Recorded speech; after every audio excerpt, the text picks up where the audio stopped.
Okay. Recording can start anytime, go.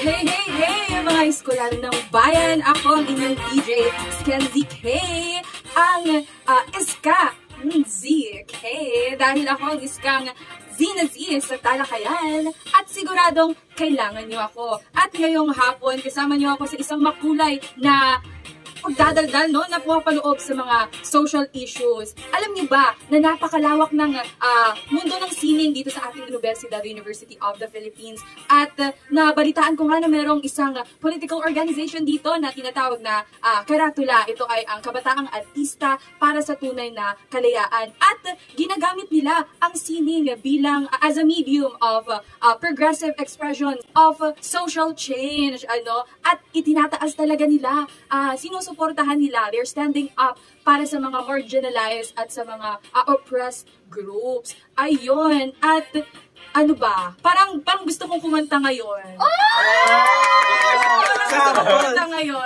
Pero, sige, i-eme natin yung kanta ngayon. It's, rin siya, within the political issues na scope na rin. Sige, ito yung music, song ni Glock9 na Upuan.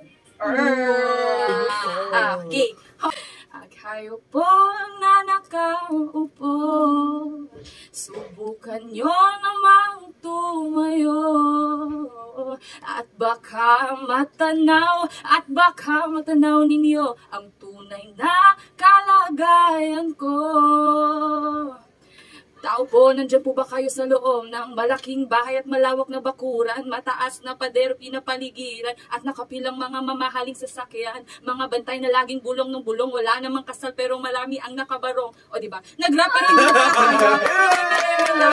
ayun. At syempre, sige, ano pa, mag-advertisement na lang tayo. Kasi may election na rin, diba? Sige, mag-add tayo.